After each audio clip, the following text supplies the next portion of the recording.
안녕하세요. 저는 내모레면 80이 되는 할머니입니다. 이 늙은이 인생에 누가 관심이 있을까 싶지만 아무래도 억울하고 쓸쓸한 마음을 이야기할 곳이 없어 이렇게 사연을 보내게 됐습니다. 저는 지난 세월 동안 가족만 생각하며 살았어요. 어릴 때는 지지리도 가난해서 어떻게든 가정을 일으키기 위해 희생하며 살았습니다. 이제와 이런 이야기하기 부끄럽지만 저는 학교 다닐 때 돈이 없어서 국민학교도 간신히 졸업했어요. 그러고는 곧장 3살 위의 언니를 따라 옷 만드는 공장에 들어갔습니다. 그 어린 나이에 할 줄 아는 게 뭐 있었겠어요. 그냥 언니들 옆에서 심부름을 하며 조수 노릇이나 했죠. 제 팔자가 이렇게 태어났으니 그냥 그러려니 해야 했어요. 그럴 만한 게 당시에 공장에서 같이 일하는 언니들한테 서름을 많이 당했어요. 너는 말귀를 못 알아들으면 몸이라도 빠릿빠릿해야지. 애가 왜 이렇게 게으르고 굼뜨니? 옆에서 거슬리니까 괜히 알짱거리지 말고 꺼져. 언니들 사이에서 밀치고 욕먹는 건 일상이었고 제가 실수한 일이 아닌데도 툭하면 제가 실수한 거라고 이간질을 해서 반장 언니한테 혼나기도 했어요. 그때야 참고 버텨야 한다는 생각 때문에 당하고 욕먹어도 참을 수밖에 없었어요. 저도 사람이다 보니 가끔 힘들고 서러워서 같이 공장에 들어간 친언니한테 하소연을 하기도 했어요. 그런데 언니는 어린 동생이 안쓰럽지도 않은지 제 사소한 푸념도 받아주지 않았어요. 야, 너만 힘들어? 나도 힘들어 죽겠어. 공장 다니는 게 다 그렇지. 그럼 뭐 돈 벌러 와서 호강할 줄 알았냐? 어차피 우린 시집 갈 때까지는 꾹 참고 다녀야 되는 거니까 괜히 징징거리지 말고 일이나 해. 내가 안 한대? 나도 너무 힘드니까 말할 데가 없어서 언니한테 말한 거지. 됐어. 괜히 그 언니들한테 미움받아봐야 일하는데 좋을 거 하나도 없으니까 그냥 구박하면 구박 듣고 욕하면 욕 먹어. 애초에 태어날 때부터 제가 의지하고 기댈 사람은 존재하지 않았던 것 같아요. 부모님은 자식이 6이나 있다 보니 낳고 키우는 것만으로도 버거워하셨고 형제들은 가난한 집안에서 어떻게든 끼니라도 때우겠다고 일찍이 사회에 나가 돈 버느라 바빴습니다. 그러다 보니 제대로 교육을 받은 사람도 없고 부모님께 어리광을 피워본 사람도 없었어요. 식구라고 매일 모여서 밥을 먹고 같이 자기는 하지만 서로를 위하고 보듬는 일은 전혀 없었어요. 6형제 중에 딱 중간인 제가 어릴 때부터 귀에 딱지가 생기게 들었던 말이 참아라, 할 수 없다 였습니다. 부모님이 말씀하시길 가난한 집에서 태어났으니 할 수 없고 돈을 벌어야 하니 무조건 참아라 였습니다. 그래야 8식구 산 입에 거미줄은 안 치고 사니까요. 제가 하고 싶은 것도 할 수 있는 것도 생각하거나 꿈꿔서는 안 됐어요. 그냥 제 앞에 주어진 일을 참고 해내는 수밖에 없었습니다. 그나마 저에게 한 가지 희망이 있었다면 그건 바로 결혼이었어요. 제 위로 언니가 2이나 있었는데 그나마 언니들은 결혼하고 나서는 지긋지긋한 가난에서 벗어나 가정을 만들고 엄마로서의 인생을 시작했어요. 그 모습을 보니 저도 작게나마 희망이 생기더라고요. 부모님과 함께 사는 동안은 제 삶이라고는 없이 매일 일만 하며 살다 보니 하루하루가 너무 지긋지긋해서 저는 하루라도 빨리 결혼하고 싶었습니다. 그래서 처음 본 맞선에서 만난 남자와 곧바로 결혼을 했어요. 항상 결혼을 꿈꿨지만 정작 결혼하고 나니 결혼이 제 인생을 바꿔주지는 못하더군요. 결혼해서 가정을 갖는다는 건 또 다른 족쇄를 차는 것과 다르지 않았어요.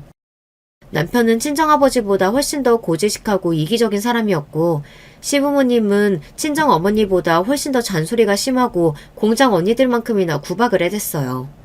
제 결혼 생활은 제 인생의 또 다른 고난이었습니다. 특히나 남편과 함께 사는 게 고역이었어요. 남편은 저에게 일절 관심이 없었습니다. 선을 보고 결혼식을 올릴 때까지 2달 남짓이었으니 서로에 대해 잘 알지 못했어요. 식을 올리고 나서야 얼굴을 자세히 처음 봤습니다. 식구들끼리 모여 밥을 먹거나 밤에 잘 때 빼고는 얼굴을 마주하지도 않았죠. 심지어 남편은 한방에서 자면서도 이불을 따로 쓰고 저를 어이라고 불렀습니다. 저는 결혼하자마자 시댁에 들어가 살았어요. 남편이 5남매 중에 장남이었거든요. 시댁은 동네에서 제일 큰 집이라 집이 으리으리하게 컸어요. 한 집에 살아도 왔다 갔다 하다 보면 마주치기가 힘들다 보니 아침이면 남편이 어디서 있는지 뭘 하고 있는지 아내인 저도 도통 알 수가 없었습니다. 남편 성격이 어디를 간다 뭘 한다 일절 이야기하는 사람이 아니에요. 그러다 보니 저도 남편에게 먼저 불쑥 말을 걸기가 어려웠어요. 그런 와중에 시부모님은 왜 이렇게 무서운지 보기만 해도 심장이 쿵쾅쿵쾅 뛰었습니다. 특히나 시어머니는 저를 보기만 해도 잡아먹을 것처럼 무서운 눈빛으로 쏘아보시니 저는 시어머니 눈동자도 제대로 쳐다보지 못했어요. 애미, 너는 공장에서 일한다는 애가 바느질 솜씨가 왜 이 모양이야? 일찍이 나가서 사회생활 했다길래 똘똘하고 야무진 줄 알아서 데려왔더니만 맏며느리라는 게 영 쓸모가 없네. 시어머니 말씀대로 국민학교 졸업하자마자 나가서 일하면서 동생들 건사하느라 안 해본 일이 없이 열심히 살았습니다. 어릴 때나 언니들한테 구박을 좀 들었지 크면서는 그런 일 없었어요. 항상 똘똘하고 일 잘한다는 이야기를 들으면서 다녔습니다. 그런데 시어머니는 워낙 큰 살림을 하시는 분이라 그런지 제가 하는 일이 다 못마땅하신 것 같더라고요. 제가 밥을 하든 빨래를 하든 뭘 해도 다 마음에 안 들어 하셨어요. 할 줄 아는 게 없으면 하루라도 빨리 애 만들어서 대일을 생각부터 해. 네 남편이 네가 영 마음에 안 드는지 매일 밖으로만 도는데 그러다가 밖에서 덜컥 애라도 하나 만들어 오면 어쩌려고 그래? 우리 집안이 어떤 집안인지 너도 알지? 네가 친정에서 어떻게 살았건 이제 우리 집 귀신이니 아들 하나는 무조건 낳아야 돼. 아들 못 낳으면 넌 그대로 소박이야? 지금 시대야 절대 용납이 안 되는 말이지만 제가 살아온 시대에만 해도 시부모님이 저런 말을 아무렇지 않게 했어요. 더군다나 없는 집에서 시집온 저 같은 애는 며느리라고 대우받을 생각을 하면 안 됐죠. 집에서 일하는 사람들하고 저는 대우가 별반 다르지 않았어요. 그나마 다행이었던 건 시댁은 가난하지 않았다는 거예요. 남편을 소개했던 고모 말로는 동네에 웬만한 논이랑 밭은 다 남편네 것이라고 했는데요. 그 말이 맞기는 하더라고요. 시집와서 지켜본 바에 의하면 시아버지는 동네에서 유지나 다름없는 사람이었습니다. 그러다 보니 집에 매일같이 손님들이 넘쳤어요.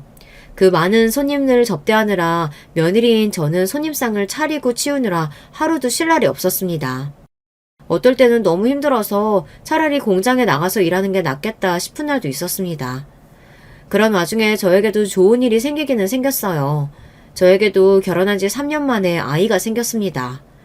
그동안 마음고생을 많이 하면서 누구보다 아이를 기다린 만큼 저는 너무 행복했어요. 제 인생을 통틀어 첫 아이가 생긴 걸 알았던 그날이 제 인생의 최고의 날이라고 해도 과언이 아니에요. 임신하기 전까지는 시댁에서 제 입지가 집에서 일하는 사람들과 별반 다르지 않았었는데 임신을 하고 나니 제 위치가 확 바뀌더군요. 우리 큰며느리야. 뱃속에 우리 장손 생각해서 발 하나하나 디딜 때마다 구름 위를 걷는다고 생각하고 사뿐사뿐 걸어라. 혹여나 나무 뿌리라도 잘못 밟아서 넓어지면 큰일 나니까. 시아버지는 혹여나 제가 어떻게 되기라도 할까봐 아주 귀하게 대해주셨어요. 살면서 그런 대접은 처음 받다 보니 좋기는 하더군요. 물론 시어머니는 그 모습마저 탐탁지 않아 하셨지만요. 뱃속 손주가 아들인지 딸인지도 모르는데 웬 유난을 떨어요. 그네 너 괜히 헛바람 들어서 누워만 있지 말고 좀 움직여. 임신했을 때 엄마가 부지런히 움직여야 뱃속 애가 머리가 좋아지는 거야. 저댄데 딸이면 어떻고 아들이면 또 어때? 애는 또 나오면 그만이지. 시아버지 주변에 사람이 많은 게 성격이 참 시원시원하고 좋으셨어요. 남편이나 시어머니 때문에 결혼 생활이 힘든 와중에도 시아버지와 이야기를 나누다 보면 어느새 기분이 풀리고는 했습니다. 그것도 부부끼리 사이가 좋을 때나 말이지. 첫애도 3년이나 걸려서 만들었는데 둘째는 가질 수나 있으려나 몰라. 시어머니는 항상 저와 남편의 사이를 걱정하시면서도 구박은 저에게만 하셨어요. 저를 없는 사람 취급하고 무시하는 건 남편인데 남편에게는 한마디도 안 하시면서 아무 잘못 없는 며느리인 저만 매일 잡았습니다. 애미 너, 애 가진 것도 다 내 덕인 줄 알아. 내가 애는 무조건 조강지처한테 만들어야 한다고 네 남편한테 매일같이 잔소리한 덕분에 네가 임신한 거니까. 밖으로만 도는 남편이 혹여나 밖에서 애라도 만들어 올까봐 시어머니는 매일 전전긍긍 하셨습니다. 남편이 밖으로 도는 게 싫으시면 남편을 잡아도 혼내야지. 남편이 집에 안 들어올 때마다 시어머니는 괜히 저를 구박했어요. 시어머니의 말이 기분이 나빠도 저는 말 한마디 못하는 게 그 시대에는 그랬어요. 남편이 잘못하면 시댁에서는 그게 다 며느리 때문이라고 했거든요. 더군다나 시어머니는 툭하면 저를 남편에게 사랑받지 못하는 못난 며느리 취급을 하셨습니다. 물론 시어머니 말씀이 틀린 말은 아닙니다. 결혼하고 나서 지난 3년 동안 남편이 저와 잠자리에 든 게 손에 꼽히니까요. 한 번은 저도 자존심이 상해서 남편이 너무 미워 원망 섞인 말을 한 적이 있어요. 나 엄연히 당신 아내예요. 내가 어디 가서 박색이라고 손가락질 받을 만한 인물도 아닌데 사람 자존심 상하게 어이 부르면서 남처럼 굴어야겠어요? 저라고 남편이 뭐 좋아서 하는 소리겠어요. 이왕 부부로 만나서 가정을 이뤘으면 행복하게 살아보려고 노력이라도 해야 하는데 남편이라는 인간이 해만 뜨면 여기저기 다방이나 전전하고 다니니 아내인 저로서는 마음이 좋지 않았습니다. 그런데 남편은 제가 생각한 것보다 훨씬 더 개차반이었습니다. 제가 그렇게 말하는데도 제 말을 아예 듣지도 않았어요. 제가 싫다고 하는데도 아침이면 나가서 저녁 늦게나 돼서야 들어왔습니다. 거기다가 술까지 잔뜩 취해서 들어온 날이면 저에게 막말을 퍼붓기까지 했어요. 에이, 여자가 꽃처럼 새처럼 하고 나긋나긋한 맛이라는 게 있어야지. 어디서 막미라다운 여자처럼 나무토막처럼 뿌걱꽃해가지고 남자가 집구석에 들어올 맛이 나겠어? 그나마 술이나 취해야 말이라도 하지 술 안 마신 날에는 아예 말도 안 걸었어요. 그렇게 살다 보니 저는 점점 더 나무토막이 되어가는 것 같았습니다. 이미 시집와서 이 집 귀신이 되기로 했으니 누구한테 하소연할 수도 집을 나갈 수도 없었죠. 제 입장에서는 참고 사는 수밖에 없었습니다. 저는 이미 늦었다는 생각이 들었어요. 남편이 개차반이든 시어머니가 구박하든 이미 아이까지 가진 마당에 제가 할 수 있는 일은 없었습니다. 저야 참는 거 버티는 거에는 이골이 날 정도로 잘하는 일이니 이 정도는 평생 참고 살 수 있다고 생각했어요. 어차피 여기가 아니면 임신한 몸으로 어디 갈 데도 없으니까요. 거기다가 제가 딴 생각을 할 수도 없는 게 시어머니는 제가 쉬는 꼴을 못 보셨어요. 만삭 때도 배가 남산만하게 나왔는데도 설거지며 마당 청소는 항상 저에게 시키셨습니다. 운동해야 애가 건강하다고요. 덕분에 저는 아이를 출산하던 날까지 마당을 쓸고 닦았습니다. 제 첫 아이는 딸이었어요. 시어머니는 딸이라는 이야기에 쯧쯧 혀를 차시고 방을 나가버리셨습니다. 첫 딸이 태어난 날 남편은 집에 들어오지도 않았어요. 저는 실망하지 않았습니다. 남편이든 시어머니든 그냥 그런 사람들이라고 생각하기로 했어요. 제가 공장에 다니면서 배운 게 있습니다. 사람은 고쳐 쓰는 게 아니라는 거죠.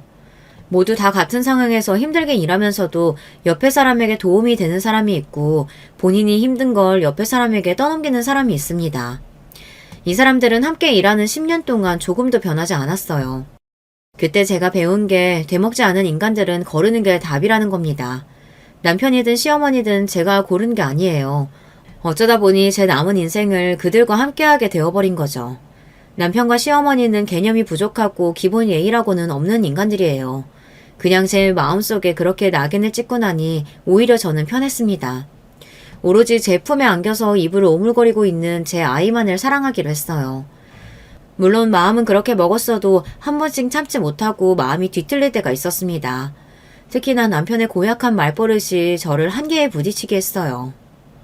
어이, 내가 잠기 밝고 예민해서 옆에 사람이 부스럭거리면 잘 못 잔다고 했잖아. 시끄러우니까 애 데리고 나가서 자. 애가 새벽에 깨서 온다고 남편은 잠자리에서 벌떡 일어나서 저에게 버럭 소리를 질렀어요. 태어난 지 한 달도 안 된 애가 새벽에 그럼 울지 웃어요? 아버지가 돼서 안아주지는 못할 망정 왜 소리를 지르고 그래요? 내 딸만 생각하기로 하고 남편에 대한 기대감을 버리고 나니 저는 오히려 마음이 편해졌습니다.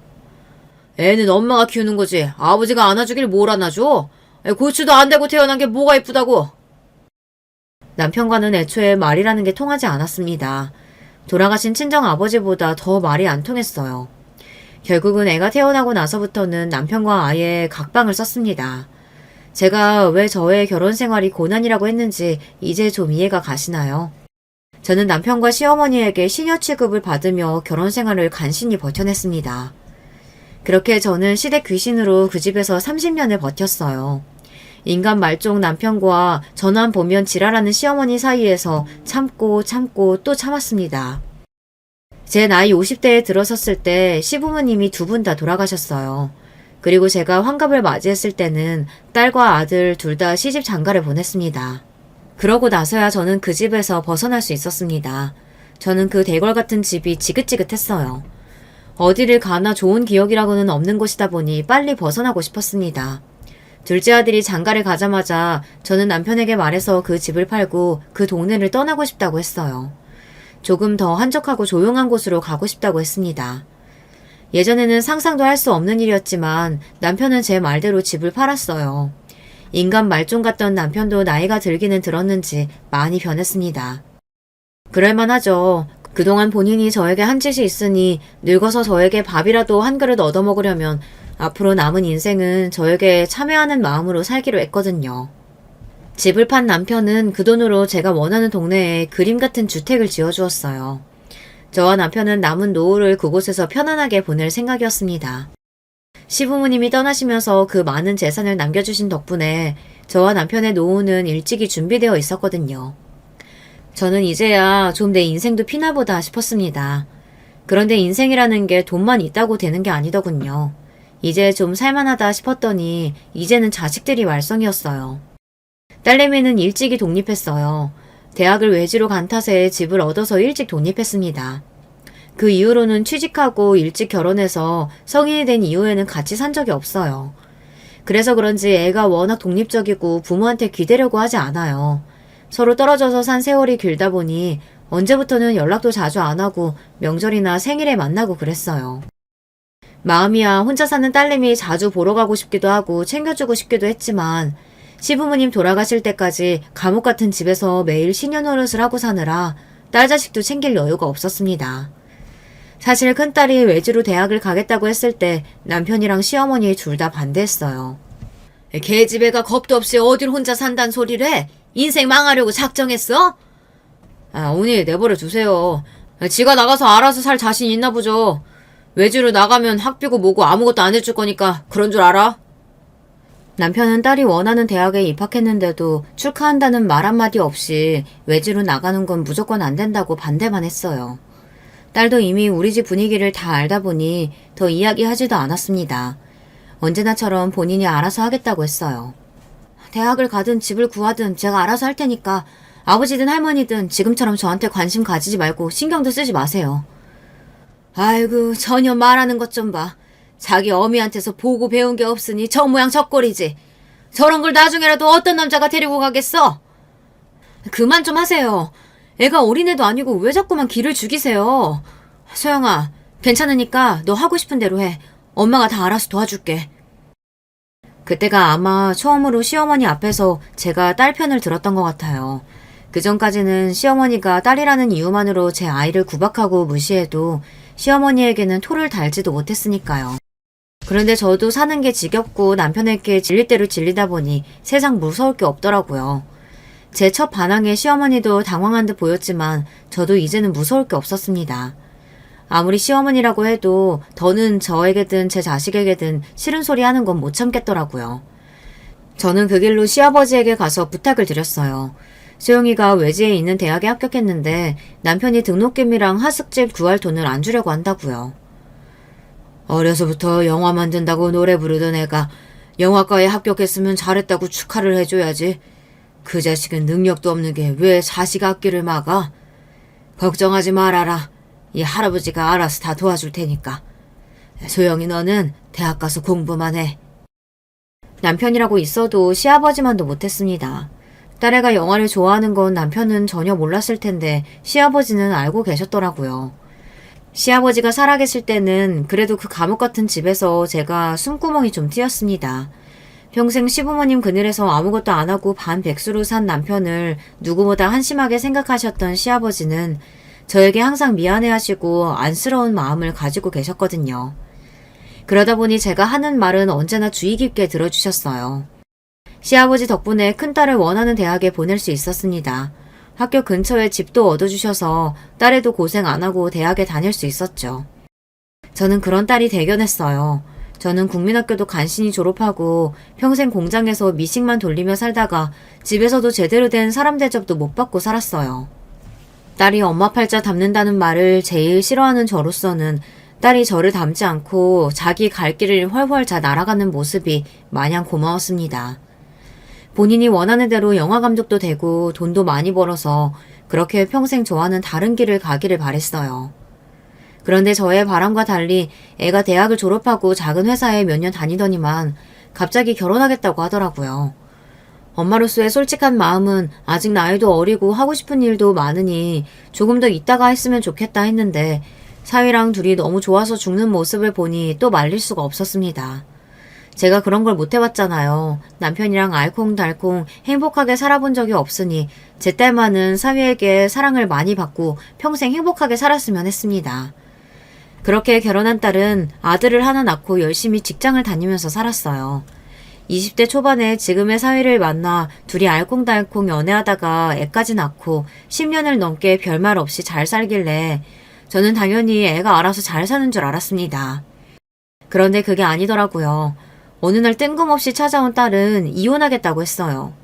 그것도 이미 서류고 뭐고 정리가 됐다면서 이제는 둘이 갈라서는 것밖에 안 남았다고요.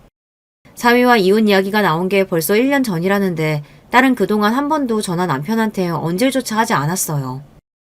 지금까지 싸웠다는 말 한 번도 들은 적이 없었는데 어쩌다가 이혼 이야기까지 나온 거야?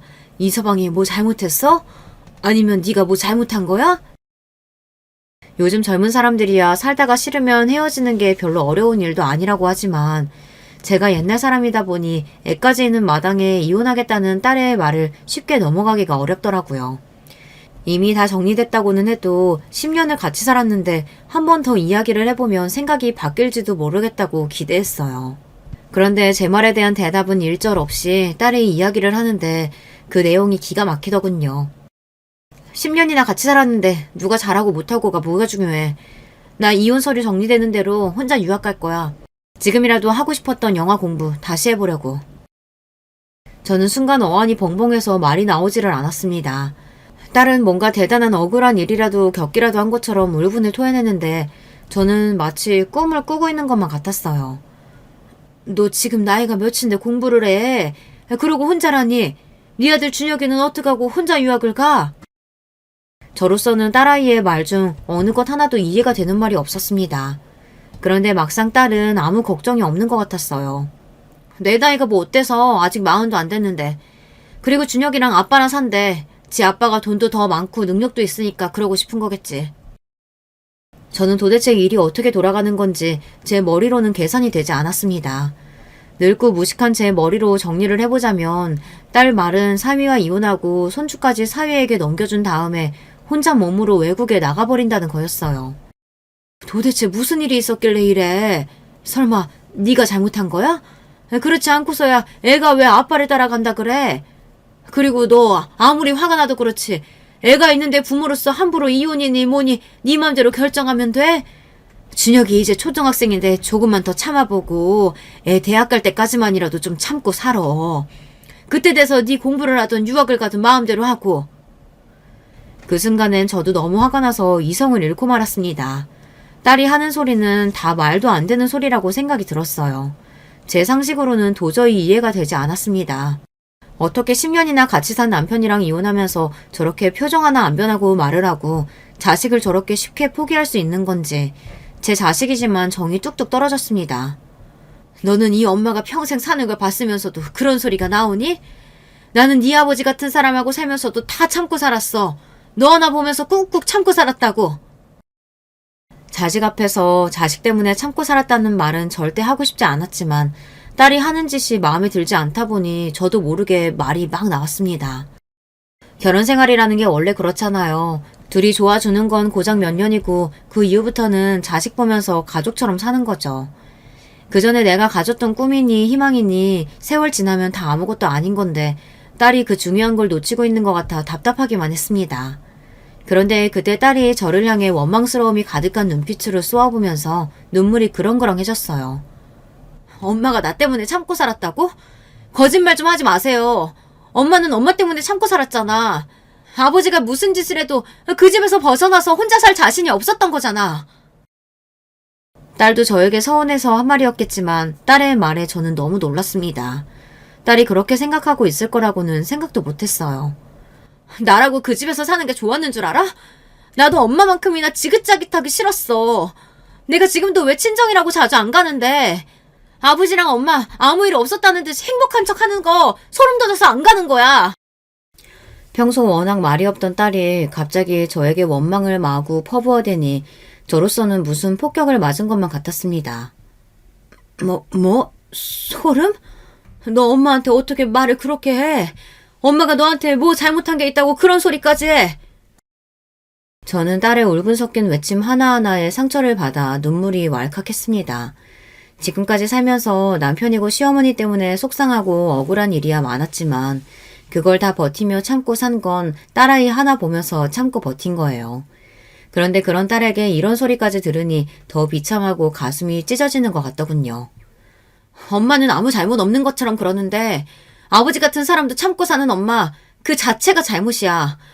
나는 차라리 엄마가 아버지랑 헤어지고 나가서 살겠다고 했으면 그게 더 좋았을 거야. 이제 와 이런 말 해봐야 뭐해. 암튼 난 이혼하고 이 나라 떠날 거니까 그런 줄 아세요. 딸은 이혼이니 유학이니 어차피 저에게 허락받겠다고 온 게 아니라며 자기 할 말만 해놓고 가버렸습니다. 그날 제가 얼마나 불행했는지 몰라요.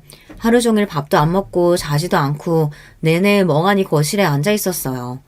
남편은 무슨 일이냐고 몇 번 묻더니만 제가 아무 말도 하지 않자 혼자 혀를 몇 번 끌끌 차고 방에 들어가 버렸어요. 이런 마음으로 남편과 이야기를 했다가는 제가 남편을 죽여버릴 수도 있겠다는 생각이 들더라고요. 인생이 도대체 뭔지 모르겠습니다. 어릴 때는 부모가 시키는 대로 살았고 결혼해서는 남편과 시어머니라는 장애물을 하루하루 넘으며 간신히 땅을 발에 짚고 살았습니다. 평생 끝나지 않을 마라톤 같던 인생이 이제 마지막에 들어섰다고 생각했을 때쯤 지금까지 살아온 제 인생을 송두리째 뒤흔들어 버릴 정도의 태풍이 몰려왔습니다. 딸의 이혼과 유학이 저에겐 그 정도로 큰 상처였어요. 그런 와중에 눈치 없는 남편은 역시나 철딱선이 없는 짓으로 저를 쉬지 못하게 했습니다. 보석이가 요즘 사업이 잘 된다고 업종 바꿔보겠다고 하더라. 내가 그래서 보은에 땅 있는 거 팔아서 도와주기로 했어. 딸은 아들까지 뺏기고 위자료 한 푼 못 받고 쫓기듯 외국으로 떠났는데 남편은 그 와중에도 아들 걱정만 하고 있었어요. 보은 땅을 팔든 말든 언제 나한테 허락을 받았다 그래. 당신이 알아서 해요. 나는 이 집만 있으면 되니까. 저는 욕심이라고는 없었습니다. 재수없는 남편놈의 재산 같은 거 관심도 없어요.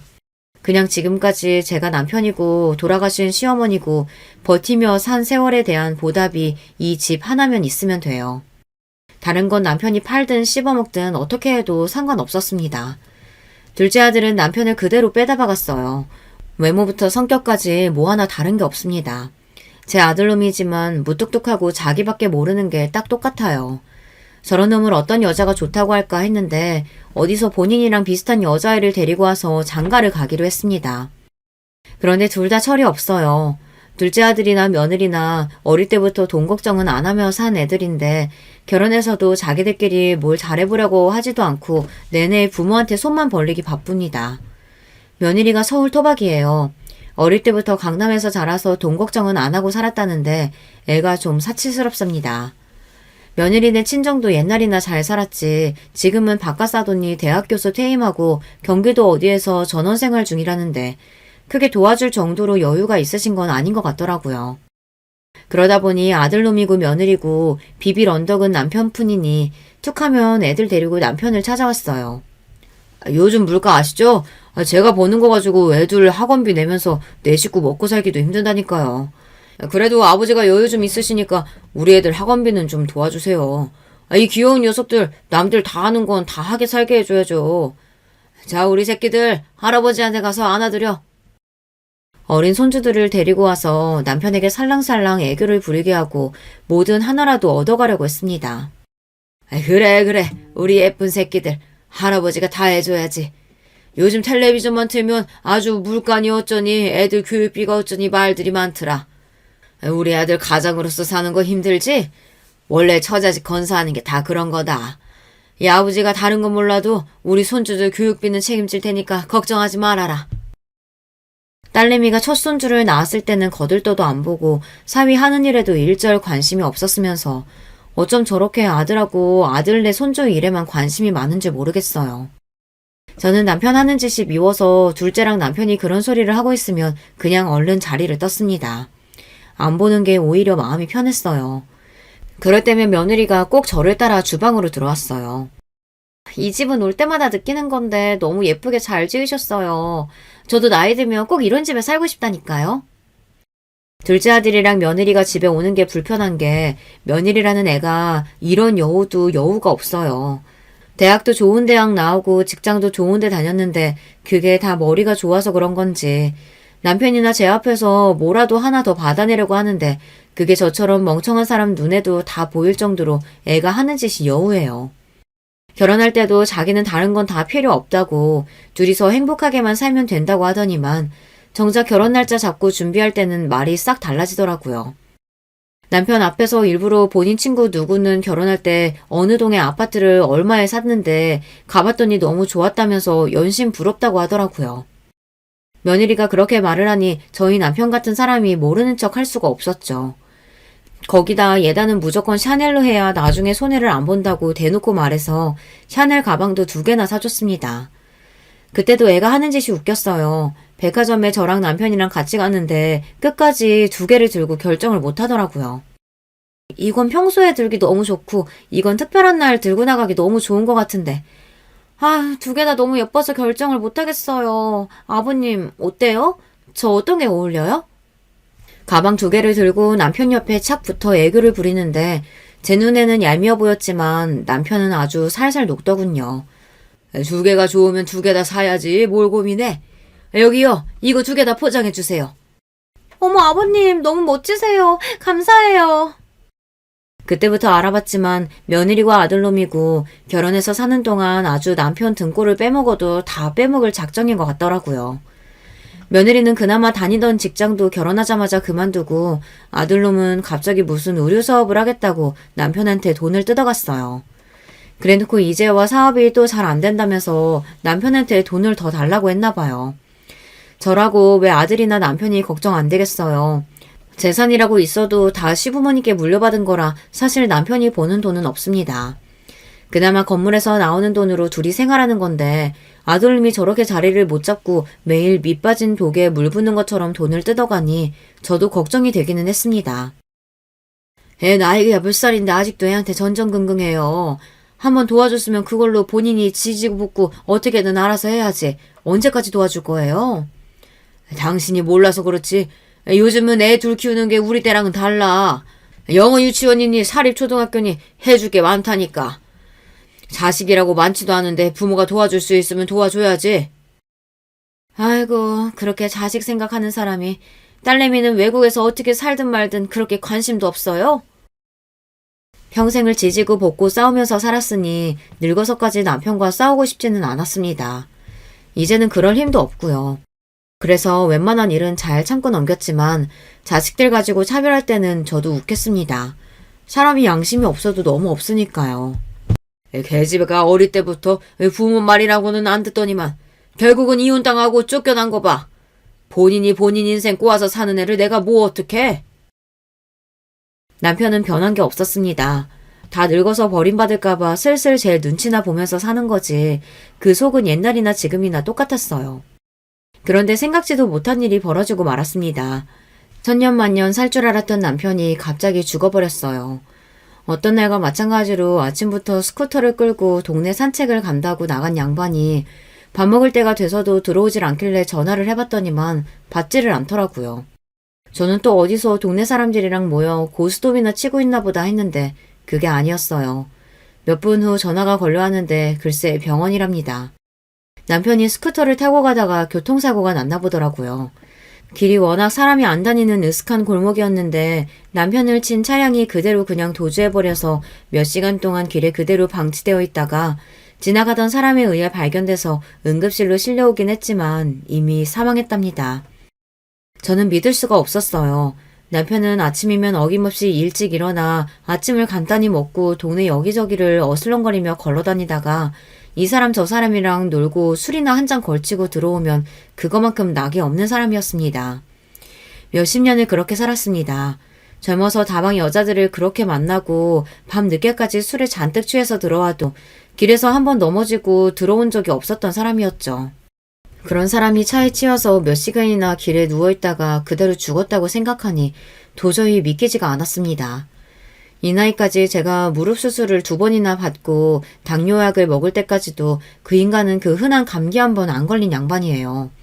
제가 몇십 년 동안 욕을 해서 그 인간만큼은 벽에 똥칠할 때까지 살 줄 알았는데 이렇게 허망하게 갈 줄은 몰랐습니다. 남편 장례를 치르고 저는 그 큰 집에 혼자 남겨졌습니다. 젊어서부터 이 순간만을 간절히 바라고 또 바랬는데 막상 혼자가 되자 말로 표현할 수 없을 정도로 허무하고 허탈하더군요. 집안 곳곳에 남은 남편의 흔적을 보는데 아무것도 손을 댈 수가 없었어요. 남편이 죽고 49제를 치를 때까지 남편이 죽었다는 게 실감이 나지를 않았습니다. 49제가 지나고 딸은 다시 원래 있던 나라로 돌아갔어요. 장례 끝나고 바로 돌아갈 줄 알았는데 혼자 남은 제가 걱정되기는 했는지 49제까지 같이 있어주다 일이 있다면서 다시 돌아갔습니다. 그런데 딸이 웬일로 같이 가자는 말을 하더라고요. 엄마도 외국에 나가본 적 없으니까 이 김에 나랑 같이 나가서 살래? 여기 있어봐야 엄마도 혼자고 거기서 나도 혼자니까 그냥 같이 살지 뭐. 저나 딸이나 서로 떨어져 산 지가 오래라 서로 살가운 소리를 못해요. 딸로서는 그 말이 저에 대한 걱정을 최대한 표현한 거겠죠. 저만 여기에 두고 혼자 가기가 아무래도 신경 쓰였나 보더라고요. 저는 딸의 그런 마음이 마냥 고마웠습니다. 아이고, 영어 한마디 못하는 사람이 그 먼 데 가서 어떻게 살아. 엄마는 혼자여도 여기가 편해. 걱정하지 말고 조심해 돌아가. 이런 깡시골이 뭐가 좋다고. 그리고 평생 괴롭히던 사람이 죽었는데 뭐가 그렇게 슬퍼서 우울하게 있어요. 다른 건 몰라도 아버지가 돈은 많이 남기고 죽었으니까 엄마도 이제 마음 편히 돈이나 펑펑 쓰면서 편하게 살아. 무슨 일 있으면 바로 연락하고. 딸아이 말이 맞았습니다. 저도 남편이라면 치가 떨리고 지긋지긋해요. 이제 정말 그 인간 없이 혼자가 되었으니 제 마음대로 하고 살면 그만이었습니다. 그런데 그것도 마음대로 되지를 않네요. 이놈의 몸뚱아리가 마음대로 되지를 않아요. 몇 년 전 수술한 무릎에 또 뭐가 문제가 생겼는지 너무 아파서 걷는 것도 힘들었어요. 시골에 혼자 있다 보니 도저히 서울에 있는 병원까지 혼자 갈 수가 없어서 둘째에게 연락을 했습니다. 하루 쉬는 날 병원에 좀 데리고 가달라고요. 아들은 흔쾌히 알겠다면서 바로 다음날 며느리랑 같이 집에 내려왔습니다. 둘째 아들네와 함께 서울에 있는 병원에 갔다가 근처 식당에서 밥을 먹었어요. 그런데 며느리가 생각지도 못한 이야기를 하더라고요. 어머니는 이렇게 힘드신데 앞으로 어떻게 혼자 계시려고 그러세요?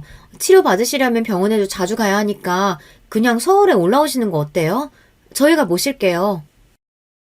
마냥 철이라고는 없게 봤는데 며느리가 제 생각을 많이 하고 있더라고요. 남편 죽고 시골에 혼자 남은 제가 식사는 잘 하시는지 아프신 데는 없는지 매일 걱정했답니다.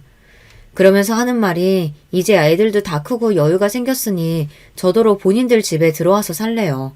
며느리가 저를 모시겠다고요. 겉으로 티를 내진 않았지만 저는 좋았습니다. 사실 눈물이 핑 돌 정도로 좋았어요. 지금까지 마음고생, 몸고생 많이 하면서 살았는데 이제야 좀 팔자가 피기는 피나 보다 싶더라고요. 그날 이후 일이 일사천리로 진행됐어요. 아들이 먼저 제 짐이랑 물건을 싹 다 본인 집에 옮겨다 주고 저를 모시고 올라왔습니다. 그리고 남편과 살던 집도 다 팔았어요. 제가 내모레면 80인데 살아봐야 얼마나 살겠어요. 남편을 보니 목숨이라는 게 하루아침에 어떻게 될지 모르는 건데 정신이 온전할 때 다 정리하는 게 좋겠더라고요. 이제 식구라고는 딸하고 아들 내외뿐인데 이왕 정리하는 거 땅까지 정리해서 아들에게 다 줬어요. 아들이랑 며느리가 대놓고 저에게 돈을 달라고 한 건 아니에요. 제가 서울에 올라와서 보니 아들이랑 며느리가 돈이 필요하기는 할 것 같아 제가 알아서 준 겁니다. 어머니 감사해요. 안 그래도 저희가 급해서 사업을 접어야 하나 말아야 하나 고민하고 있었어요. 아이고 사업 접으면 앞으로 뭘 먹고 살아. 다 늙어서 너희한테 내가 신세 지는 것도 미안한데 그 정도는 줄 수 있지. 알고 보니 아들네 손주가 대학원에 다니고 있었는데 영국인가 미국인가 어디로 유학을 가고 싶다고 했나 보더라고요. 외국에 나가 공부한다는 게 한두 푼 드는 일도 아니니 둘째가 하던 일을 정리해서 그 돈이라도 줘야 하나 고민하길래 제가 먼저 있는 재산을 줬습니다. 저야 아들하고 사는데 앞으로 돈이 뭐가 필요하겠어요. 그런데 사람 마음이라는 게 겉으로 보이는 게 다가 아니더군요. 하마터면 제 인생이 또 한 번 나락으로 떨어질 뻔했어요. 어느 날이었습니다. 새벽에 잠이 안 와서 뒤척이다가 물을 마시려고 나가는데 거실에서 아들이랑 며느리가 술을 한잔 하고 있더라고요. 노인네가 괜히 분위기 깨는 것 같아 방으로 그냥 돌아가려는데 그 순간 듣지 말았으면 좋았을 이야기를 듣고야 말았습니다. 여보, 이제 땅 판 것까지 싹 다 받았으니까 저 노인네 요양원 보냅시다. 우리 아들 영국에서 자리 잡으면 우리도 다 같이 영국 가야지. 아무리 그래도 정신이 멀쩡한 노인네를 어떻게 요양원에 보내. 어디라도 아픈 데가 있어야 보내는 거지. 저번에 병원 갔을 때 못 들었어? 노인네 무릎 수술 안 하면 제대로 걷지도 못한다잖아. 내가 진작에 병원에서 연세가 있어서 수술하면 큰일 나서 약만 먹으면 된다고 어머니한테 얘기 다 해놨어. 그냥 두면 금방 걷지도 못하고 누워만 있을 테니까 그때 바로 요양원으로 보내버리면 돼. 저는 순간 제 두 귀를 의심했습니다. 병원에서 수술 안 해도 된다고 했다고 하더니만 그게 다 거짓말이었어요. 거기다가 자기 자식을 먼저 외국에 보내놓고 저를 버리고 자기들끼리 갈 생각이었나 보더라고요. 제가 아무리 살 날 얼마 안 남은 노인이라도 하루를 살아도 제 발로 제 집에서 건강하게 살고 싶습니다. 그런데 자식이라고 있는 것들이 저런 소리를 하고 있으니 속이 말이 아니더군요. 저는 도저히 천불이 나서 잠을 잘 수가 없었습니다. 저는 곧장 어디론가 전화를 걸었어요. 그리고 며칠 뒤 집으로 손님이 왔습니다. 손님은 바로 제 딸이었어요. 딸은 아들네 집에 도착하자마자 캐리어를 바닥에 내동댕이 치고 곧바로 둘째와 며느리에게 달려들었어요. 웃기고들 앉았네. 너희들이 감히 우리 엄마 재산 다 뺏어버리려고 했어? 김보석, 너 정신 차려 이 새끼야. 너 우리 엄마 아들 아니야. 아버지가 밖에서 나온 혼외자라고. 그런 걸 엄마가 기껏 금이야 오기야 키워줬더니만 이게 감히 은혜를 원수로 갚아? 내가 너희들 가만히 둘 줄 알아? 뭐? 엄마가 내 친엄마가 아니라고? 누나 지금 그걸 말이라고 해? 그럴 리가 없잖아. 내가 아버지를 왜 그렇게 미워했는지 알아? 내 기억 속의 아버지라는 사람은 매일 아침에 눈만 뜨면 동네 다방이라는 다방 다 돌아다니면서 양쪽에 여자 끼고 다녔어. 내가 친구들하고 시내만 나가면 그런 꼴을 얼마나 많이 받는 줄 아냐고. 말도 안 돼. 그럼 날 낳아준 사람은 누구라는 거야? 누구긴 누구야. 그 다방년들 중 하나겠지. 그깟 더러운 상간녀 내가 알게 뭐야. 말도 안 돼. 형님 지금 거짓말 하시는 거죠? 어머니 재산 우리가 다 가져갈 거라고 지금 이러는 거잖아요. 그쵸 어머니? 아니죠?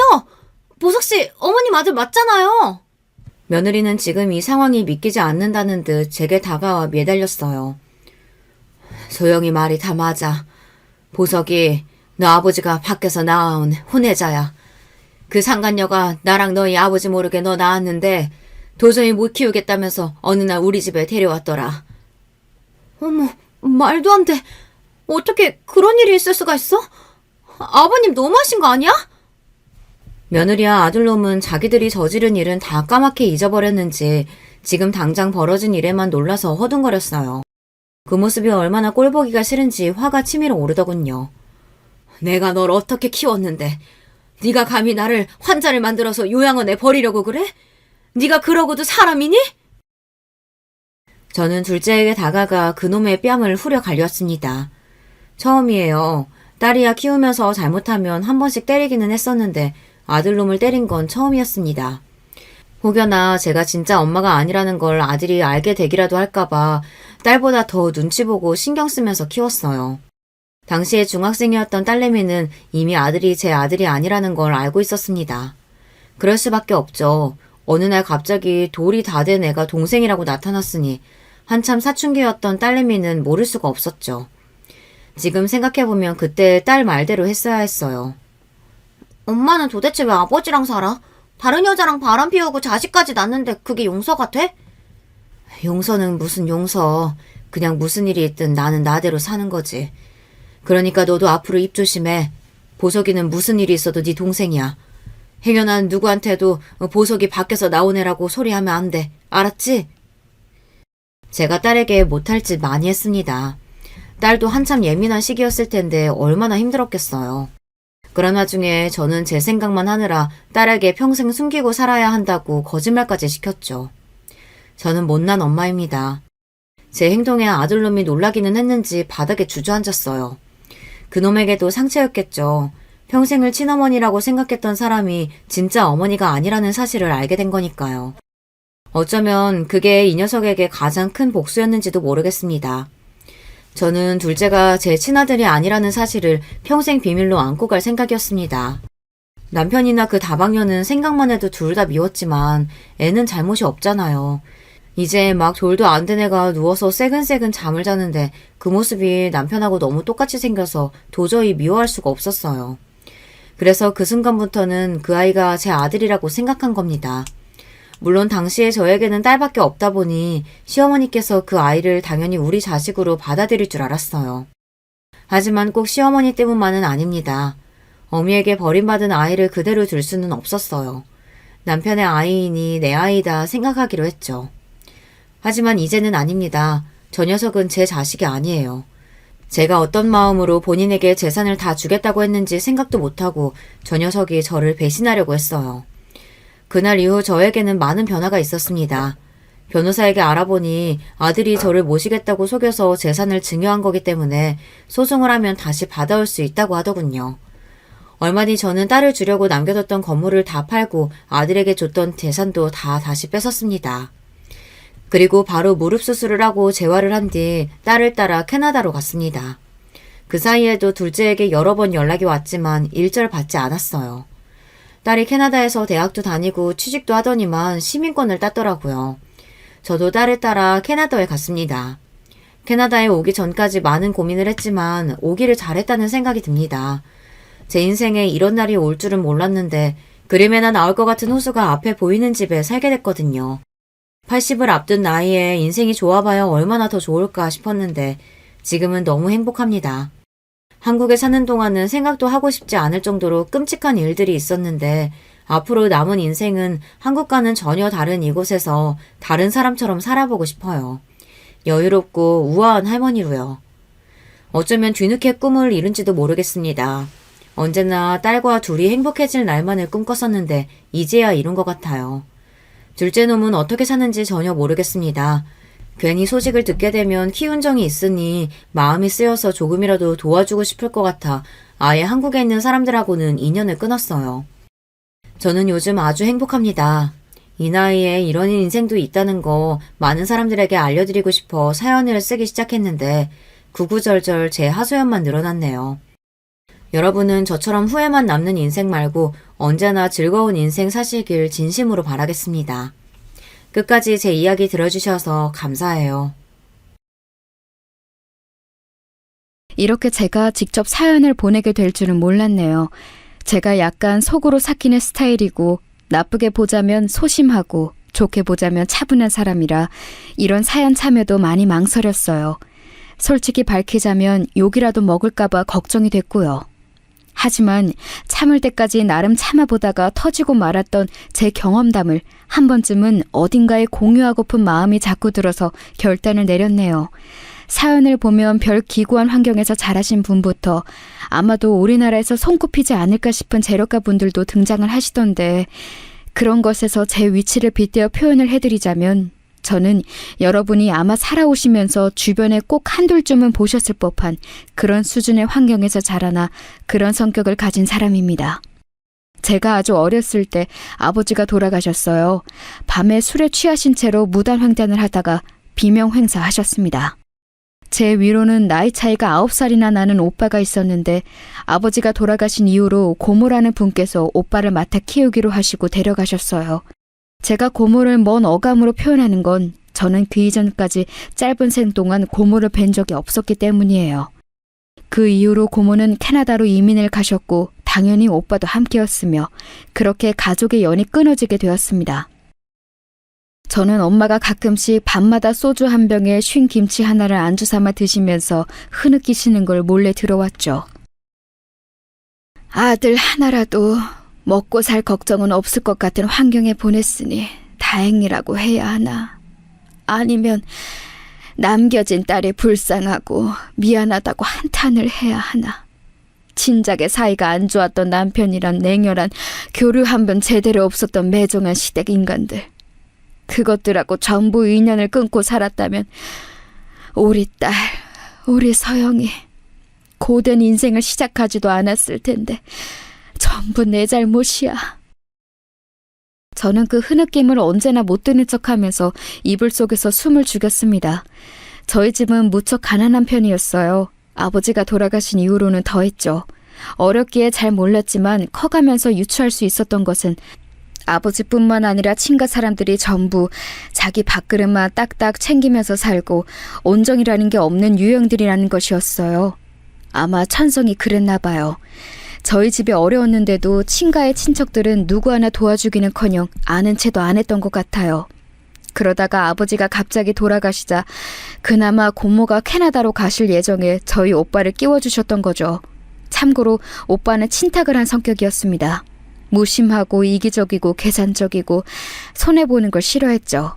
능력보다 이상을 높게 잡았고요. 그런 게 완전히 친가 유전이었으니 그걸 고모가 하시고 데려가셨는지는 모를 일입니다. 엄마는 저를 위해 안 해보신 일이 없었던 것 같아요.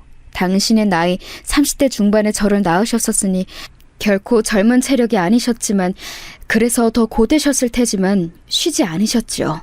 저는 그 모습을 보면서 자랐어요. 차마 비싼 준비물 살 돈을 달라고 하기가 망설여질 때가 있어서 그냥 안 챙겨가고 학교에 가서 손바닥을 맞는 걸 선택하는 아이였고 같은 반 여자애들이 전부 유행하던 머리핀이나 액세서리를 하나쯤은 하고 다닐 때 고작 문방구에서 산 방울 머리끈 하나로 사시사철을 의연하게 지내던 아이였습니다. 물론 어린 아이들이 순수하기 때문에 잔인하다는 말처럼 저는 가난과 결핍으로 인해 부족했던 모습들을 친구들에게 지적당하고 놀림당하면서 때로는 괴롭힘의 대상이 되기도 하였습니다. 상처받은 티를 내기에는 자존심이라는 게 나름 있어서 괜히 더 꿋꿋한 척을 했었죠. 그러면서 저는 내면이 단단하지만 소심하고 상처가 많은 사람이 되어갔던 것 같습니다. 외가는 워낙 잘 살진 못해서 원조를 딱히 기대할 수는 없었어요. 당장 외삼촌 댁만 하더라도 기초 수급자이셨던 걸로 알고 있으니까요.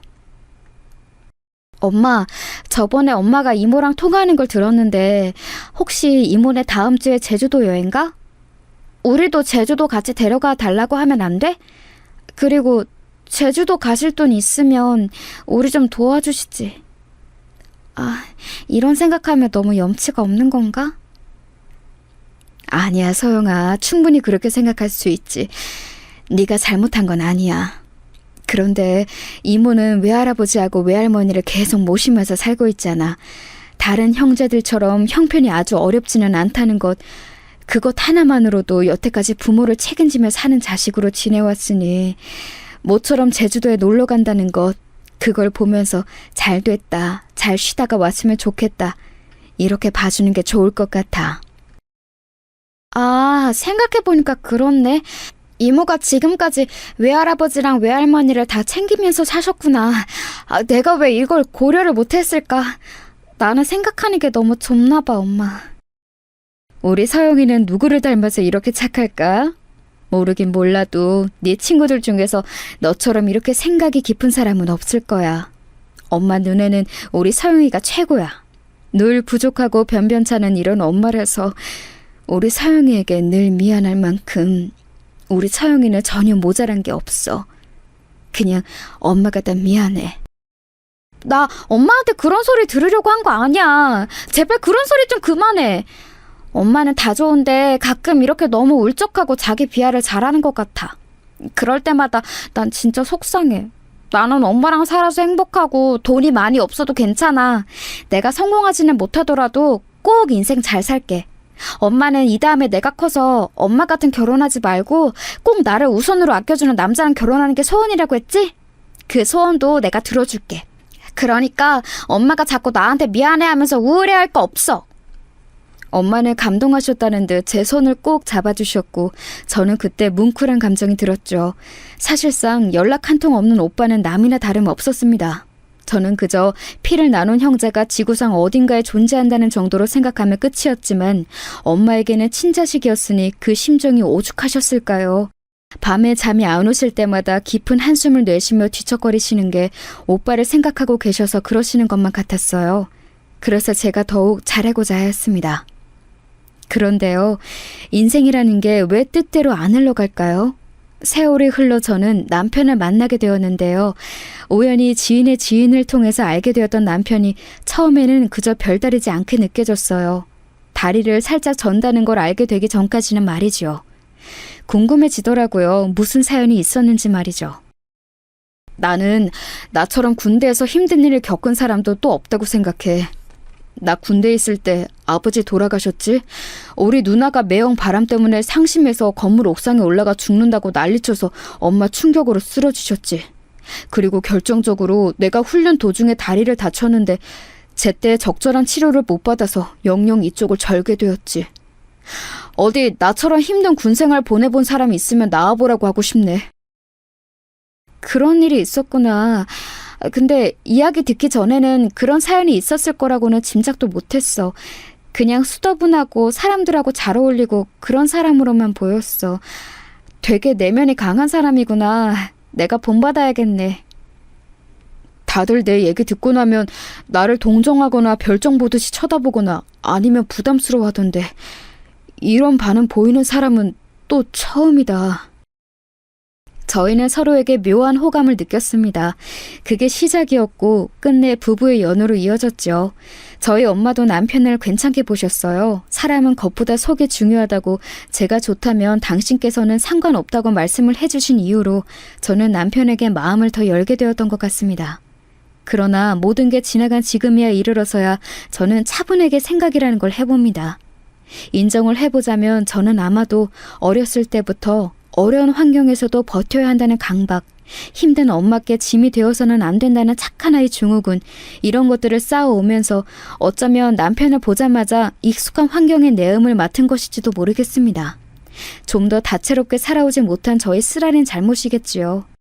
남편하고 결혼하기까지 딱 거기까지는 모든 게 좋았어요. 문제가 없었죠. 시어머니께서도 저를 반겨주셨고요. 그래, 우리 범준이하고 결혼하기로 했다고? 잘 생각했어. 고마워.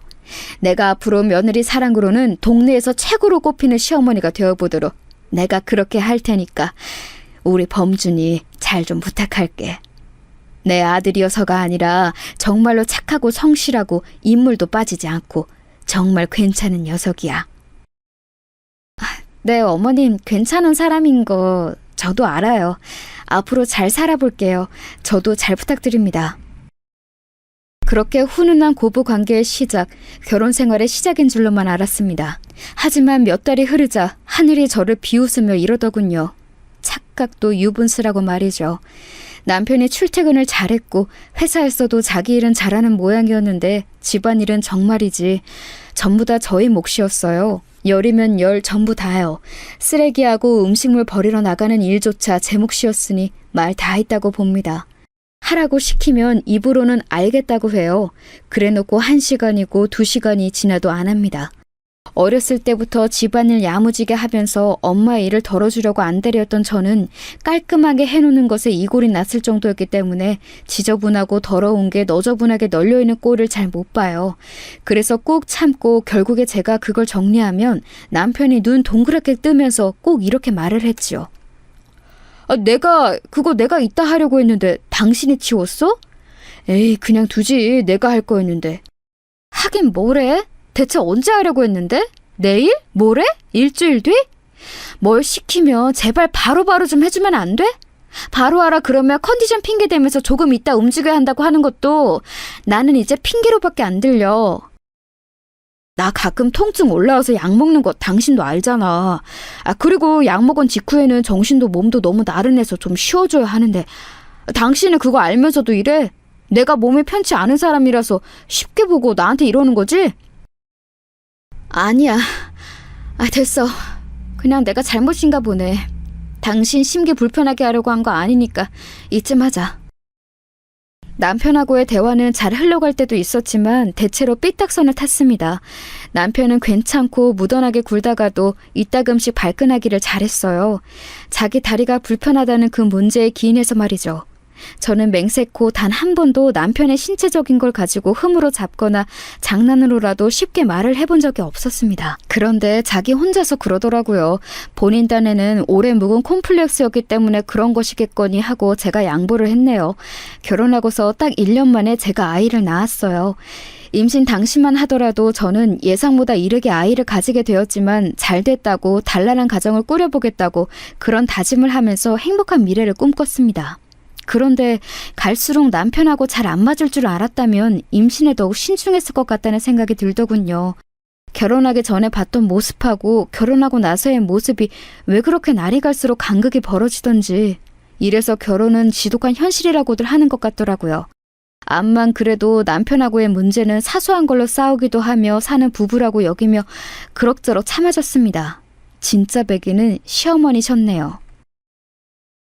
딸을 낳았으니 이제 아들 하나만 있으면 되겠구나. 둘째는 내년 이맘때쯤에 낳거라. 알았지? 그 나이 터울이 딱이야. 그래야 딸도 아들도 바르게 관계 형성을 하며 자라날 수가 있어. 저번에도 그 말씀 하셨는데요. 어머님, 내년에 낳기에는 좀 시기상조인 것 같아요. 저희 형편도 그렇거니와 저희가 아직 아이를 2명이나 감당할 그릇이 되는지 모르겠어요. 헛소리를 잔잔하게 하는구나. 잔말 말고 계절 바뀌는 대로 임신할 준비나 해. 첫째로 딸 낳았으면 반성이나 할 것이지. 뭘 그리 잘했다고 뻔뻔스럽게 구는 것인지. 결혼 전에 보여주셨던 모습들은 온데간데 없었습니다. 게다가 시어머니께서는 지켜본 결과 무척 심한 다혈질이셨어요. 쉽게 울컥해서 크게 화를 내셨다가 이튿날이 되면 언제 그랬냐는 듯 태연하게 먼저 말을 걸어오셨죠. 그러신 분이 당신의 아들에게는 도통 크게 화내는 법이 없으셨고 저에게는 아주 만만하게 화를 내셨습니다. 그 성질을 터뜨릴 대상이 저뿐이었나 봐요. 두문불출하면서 사는 시누이는 다혈질이다 못해서 성격 파탄자였거든요. 그래서 시어머니께서는 당신의 딸과 가까이 안 지내셨습니다. 저는 갈수록 본색을 드러내시는 시어머니가 섭섭하면서도 매번 할 말이 많았으면서도 되도록 네 하면서 지내왔어요. 긁어 부스럼 만들고 싶지 않았으니까요. 하지만 사람이 누울 자리를 보고 다리를 뻗는다고 저는 최대한 고개를 낮추고 예의를 차리려고 들었는데 반대로 시어머니께서는 갈수록 저에게 쉽게 막말을 하셨죠. 저는 거기서 받은 스트레스를 어디다 풀 데도 없고 털어놓을 상대도 딱히 없어서 당연스레 남편한테 다 전달해왔어요. 솔직히 그렇잖아요. 남편 말고 제가 어디 가서 시어머니 얘기를 하겠나요. 그런데 그러면서 남편의 못난 면모를 알게 되었죠.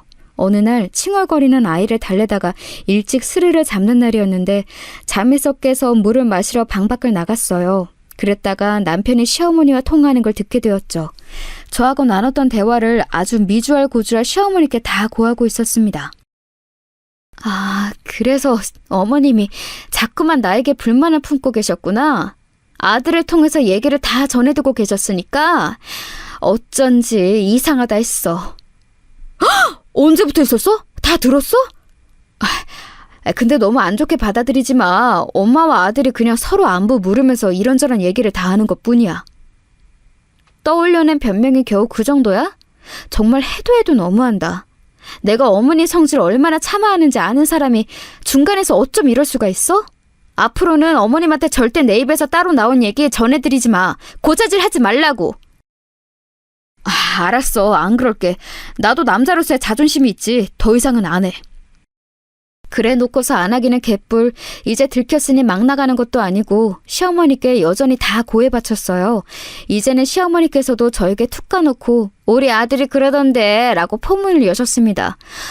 진짜 뻔뻔한 사람들 때문에 제가 이상해지는 기분이었어요. 비정상들 사이에서는 정상이 비정상이라던데 마치 그런 꼴이었죠. 괴팍한 시어머니와 못난 남편, 제가 참는 이유는 아이였으며 제가 의지하는 건 오직 엄마였습니다. 이제 나이가 꽤 드신 엄마는 그럼에도 현업에서 계속 일을 하고 계셨어요. 그만 일하셨으면 싶었지만 아무것도 안 하고 쉬면 좀이 쑤신다면서 사무실 청소 일을 하셨습니다. 당신의 의지가 강했으나 저는 속으로 가슴 아픈 자책을 하고 있었죠. 내가 잘난 딸이었으면 돈이 넉넉했다면 엄마가 일을 계속하진 않으셨겠지. 내가 지지부진하게 살기 때문에 엄마는 혹시나 당신이 나에게 짐이 되실까봐 그게 걱정돼서 일을 놓지 못하시는 거야. 너무 죄송했습니다. 저는 제 평생을 엄마가 고생하시는 모습을 보고 있었는데 자식으로서 큰 도움이 못 되어드리고 있었으니까요. 만약 엄마의 인생에서 제가 없었다면, 아버지가 돌아가시고 오빠가 외국으로 가버렸을 때 저만 아니었다면 엄마는 새 출발을 해서 여유롭게 사셨을지도 모를 일이었습니다. 제가 엄마의 발목을 잡은 것일 수도 있었죠. 그렇게 생각하면 정말 미칠 것 같더라고요.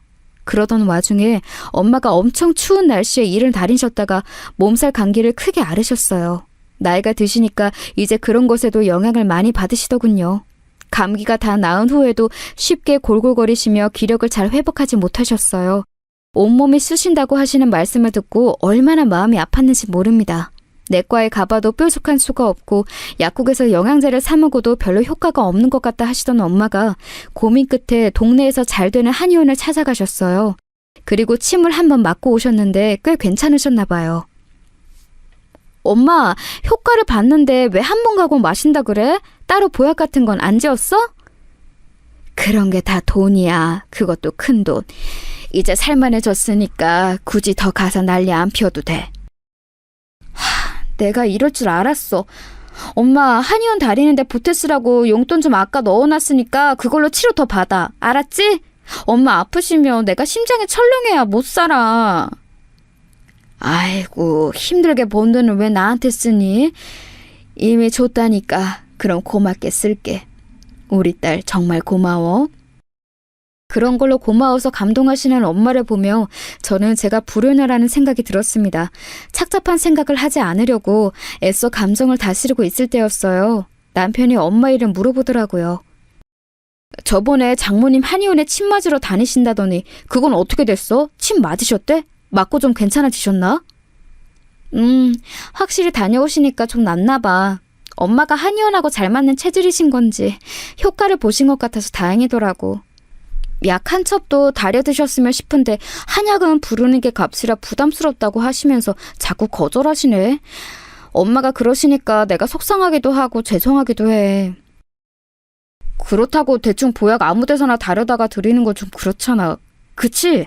직접 한의원에서 상담받고 약을 지으시는 게 훨씬 나을 것 같은데 부담 갖지 마시라고 우리가 도움이라도 좀 드려야 하나? 성의 표시라도? 안 그래도 내가 엄마 쓰시라고 이번에 용돈 드리면서 신신당부 안 빼먹었어.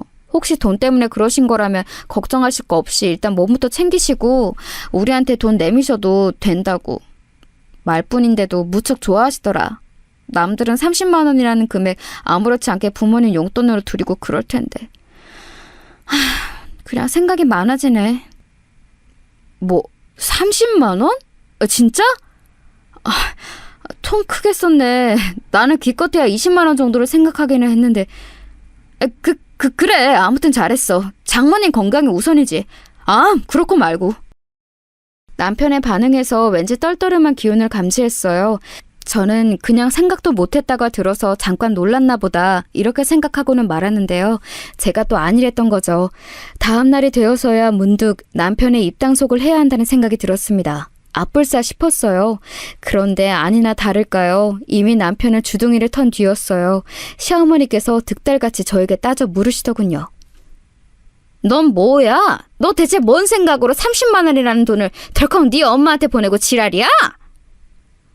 어머님, 지금 네 엄마라고 하셨어요? 왜 그런 실언을 하세요? 너무 흥분하신 것 같은데 좀 가라앉히세요. 듣기 거북합니다. 실언 같은 소리 하고 있네. 거북한 건 네가 네 애미한테 마음대로 30만 원씩이나 용돈으로 턱 보낸 걸 두고 바로 거북하다고 하는 거야. 제가 그렇게 큰 잘못을 한 건가요? 빠듯한 형편이긴 합니다만 저희 엄마가 요새 건강이 별로 안 좋으신데 거기다 대고 30만 원 못 드릴 정도는 아니에요. 그리고 어머님, 어떻게 네 애미라는 천박한 언행을 입에 담으실 수 있으세요? 제가 어머님의 다혈질이신 거 익히 알고 있는데도 이건 진짜 간과할 수가 없네요. 하루에 12번도 더 계산기 두드리면서 가계부 착착 써도 모자랄 판에 네가 황당한 짓거리나 일삼고 있으니 내가 네 정신머리 똑바로 고쳐놓을 수만 있다면 천박해지는 게 뭐가 될수니? 내가 지금 나 좋다고 너한테 이러는 것 같아? 다 너희 위에서 피가 되고 살이 되는 조언을 해주는 거야. 30만 원?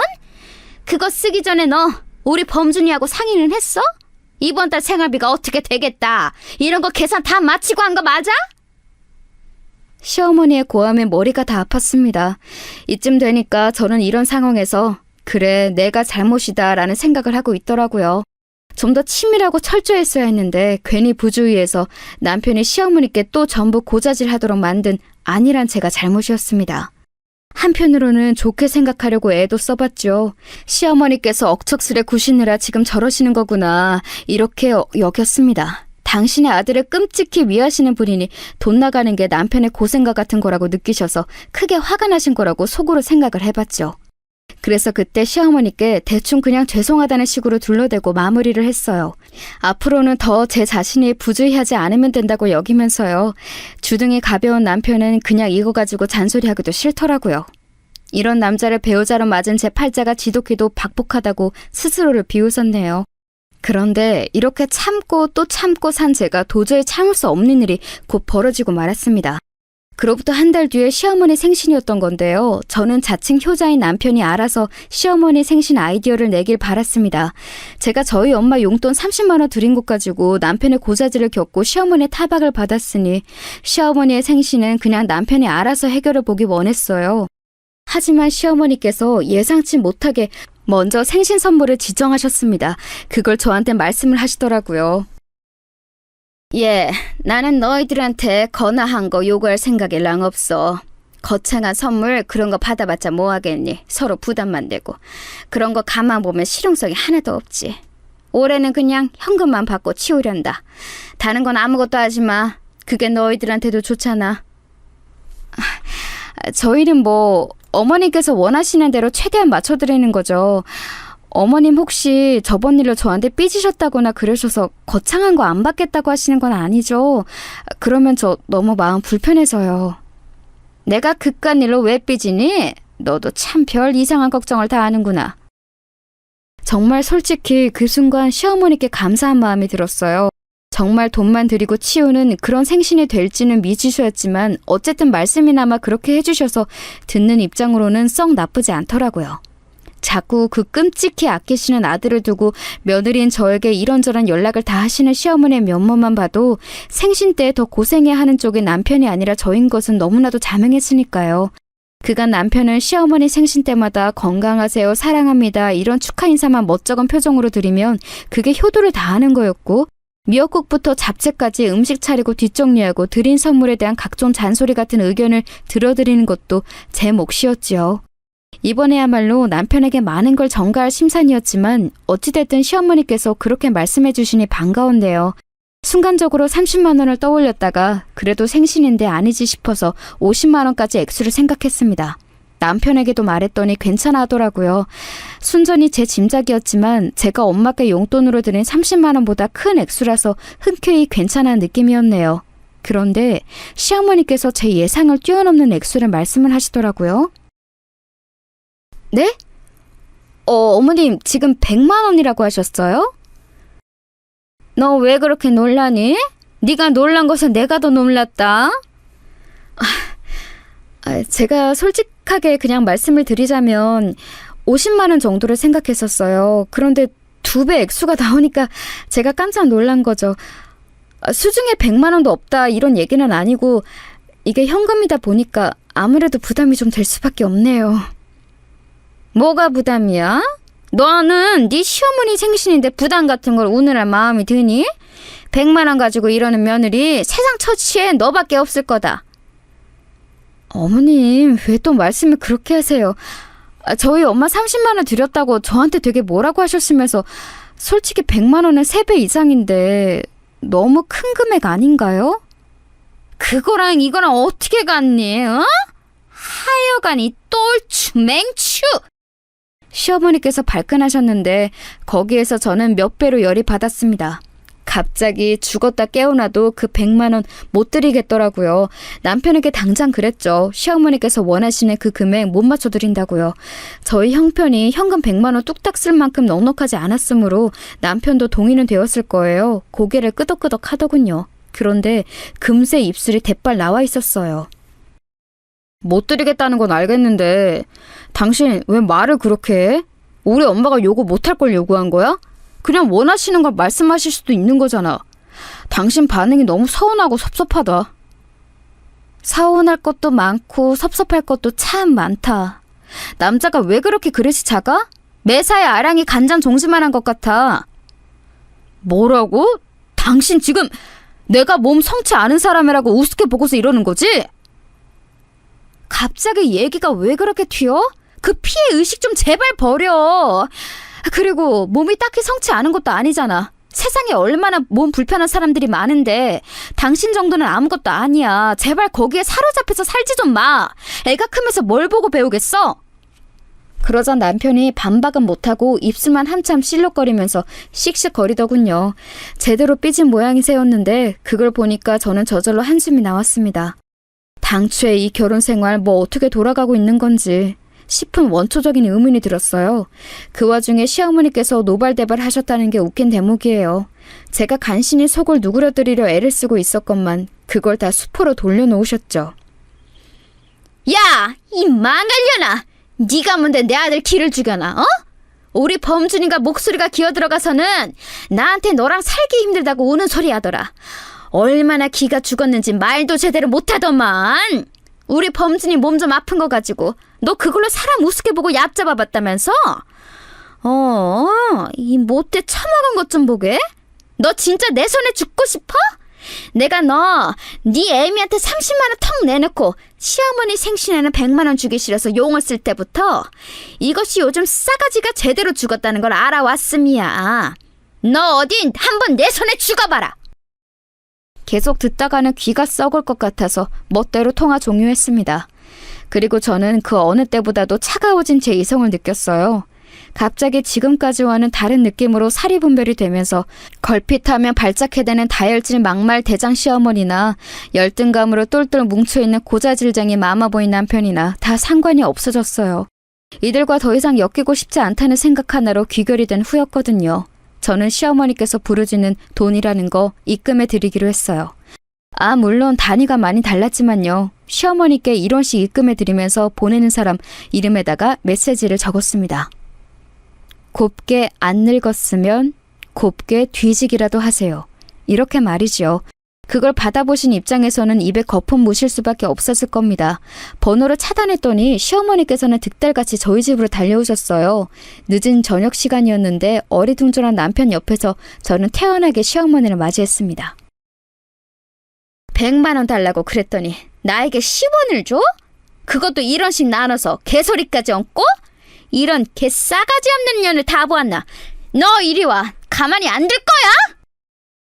아이고, 그러다가 뇌혈관 터지겠어요. 조심 좀 하세요.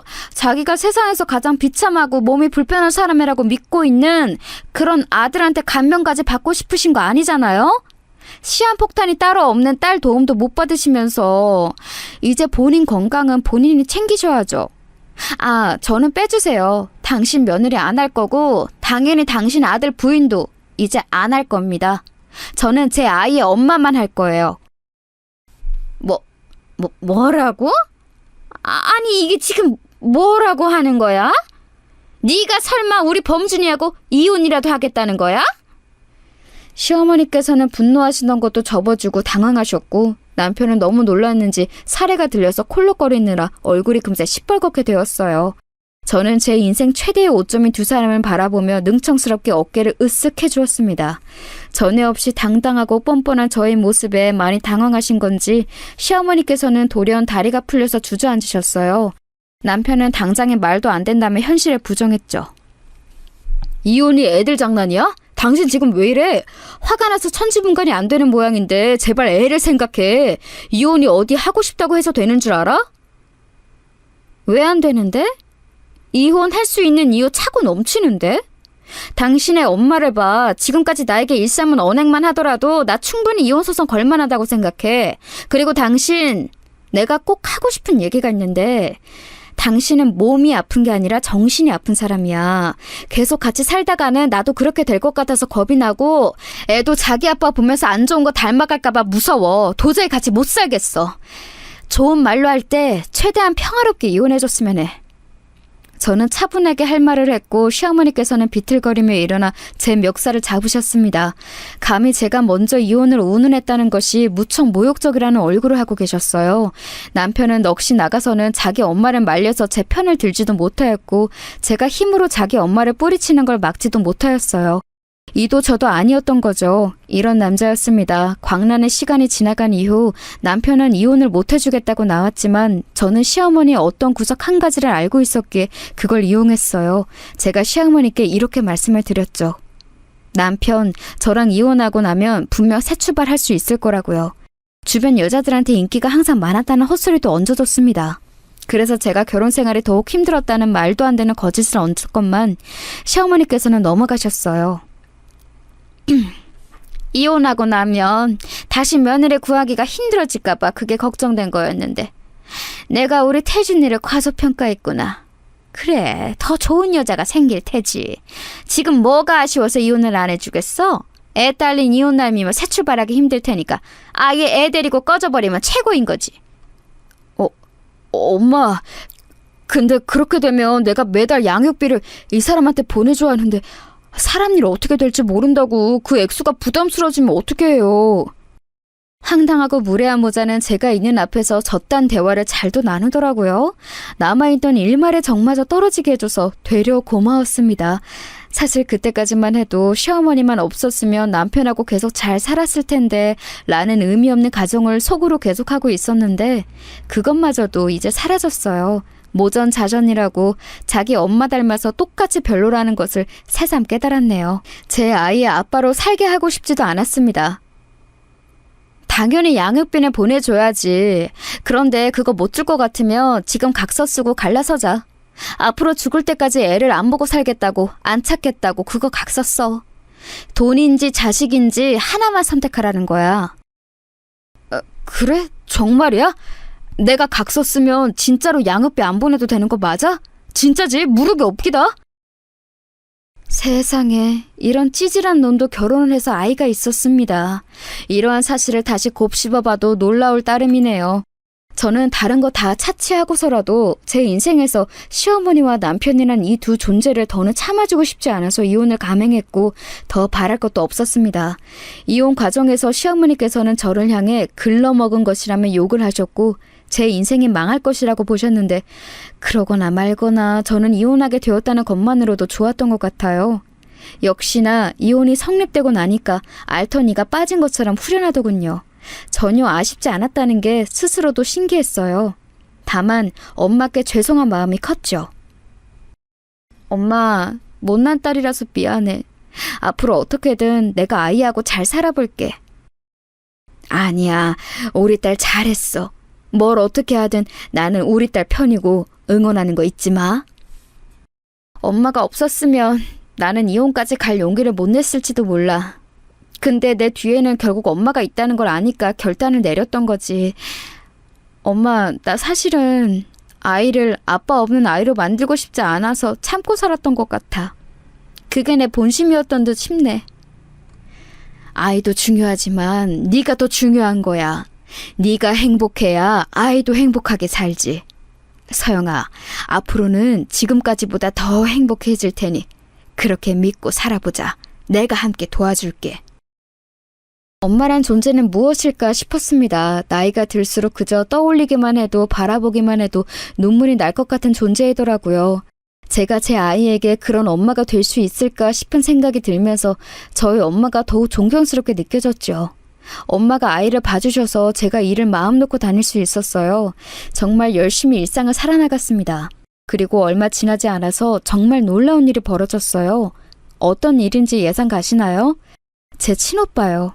어릴 적에 떨어진 이후로 소식조차 모르고 살았던 그 존재 말이에요. 갑자기 엄마에게 연락을 해오더니 엄마와 저를 보려고 찾아왔습니다. 너무 오랜 시간 찾아뵙지 못했어요. 죄송해요. 엄마, 제가 공부를 좀 오래 해서 직장도 늦게 잡았고 결혼도 늦게 했는데 지난달에 아이가 태어났어요. 근데 태어난 제 자식을 보니까 엄마 생각이 나더라고요. 마지막으로 봤을 때 꼬맹이였던 제 동생도 떠올랐고요. 엄마의 연락을 받기 싫다고 사춘기 시절에 괜히 철이 없어서 객기로 고모께 말씀을 드렸던 것인데 사실은 그 이후로 후회를 했지만 자존심 때문에 처리하지 못했습니다. 서훈아, 우리 아들, 울지 마라. 네 잘못 아니야. 너 잘못한 거 하나도 없어. 지금까지 건강하게 잘 살아줘서 고맙다. 말쑥하게 차려입은 오빠는 시종일관 무심한 표정을 짓고 있었지만 뜨거운 눈물을 흘리더군요. 참 묘한 광경이었던 것 같아요. 아주 오랜만에 본 것이라 어색했는데 현연이란 이상하더라고요. 단 몇 시간 만에 저는 오빠와 저와 친남매라는 게 금세 와닿았어요. 기억 속에 남아있는 아버지의 모습에 겹쳐 보이는 것이라든지 저와 눈매가 아예 똑같이 생겼다든지 하는 것들을 보면서 남들과는 다르구나라는 걸 느꼈습니다. 어색함이 금방 풀린 건 아니었어요. 그리고 오빠는 다시 출국을 금세 앞두고 있었으니까요. 캐나다와 프랑스, 미국을 오가며 지냈더라고요. 고생도 많았지만 지금 현재는 자리를 잡아서 꽤 안정적인 수입을 올리고 있는 중이었어요. 새언니는 미국 시민권자이지만 영어보다는 한국어가 편한 재미고표였어요. 그래서 오빠도 내내 우리나라에서 산 사람처럼 한국말을 잘하는 건가 싶었네요. 남들보다 많이 냉정한 성격을 지닌 오빠가 엄마와 저를 찾을 생각을 한 건 분명 새언니의 영향도 큰 것 같았습니다. 전화통화만 몇 번 한 게 전부이지만 굉장히 다정하고 사려 깊은 사람이더라고요. 새언니의 이모할머니 되시는 분은 한국에 거주 중이셨는데 공교롭게도 엄마 댁과 아주 가까이 살고 계셨어요. 그걸 한 이후로 종종 교류를 하게 되었죠. 형편이 무척 좋으신 분이었는데 어린아이 웃음소리가 듣기 너무 좋다면서 엄마가 제가 일하는 동안 아이를 데리고 그 댁에 놀러 가면 엄청 반겨주셨어요. 그리고 이것저것 많이 챙겨주셨지요. 여기서 또 인연이 생겨났어요. 새언니의 이모 할머니, 그분과 평생을 친하게 지내오셨다는 절친이 계셨는데요.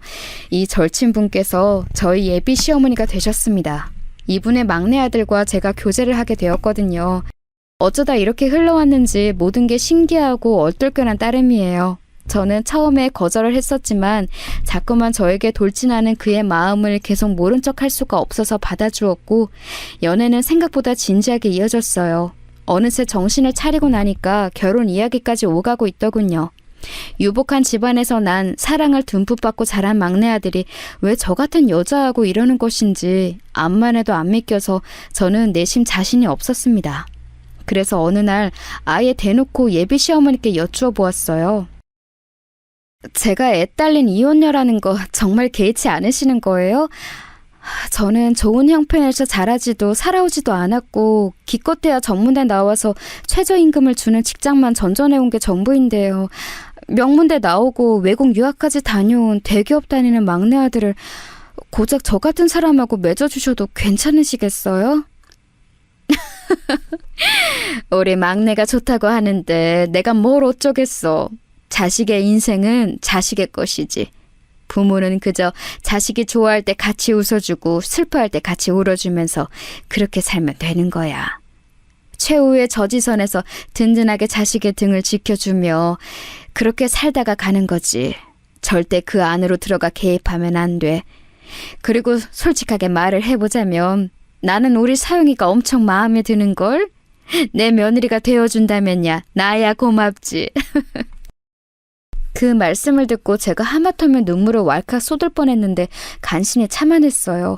저도 한 아이의 엄마로서 반드시 이렇게 여유로운 속내를 가진 엄마가 되겠다고 이 순간 다짐했습니다. 급할 건 전혀 없었고 결혼은 천천히 준비하면서 그렇게 지내고 있었어요. 모든 게 순조로운 일상. 어느 날의 주말 오전에 저는 예비 신랑의 차를 몰고서 마트에 장을 보러 나갔어요. 장을 일찍 봐서 맛있는 건 만들어다가 아이하고 셋이서 피크닉 놀이를 점심때 나갈 작정이었거든요. 생각만 해도 입가에 미소가 지어져서 오늘 하루도 참 행복하겠다는 예감을 하면서 문득 옆을 쳐다봤어요.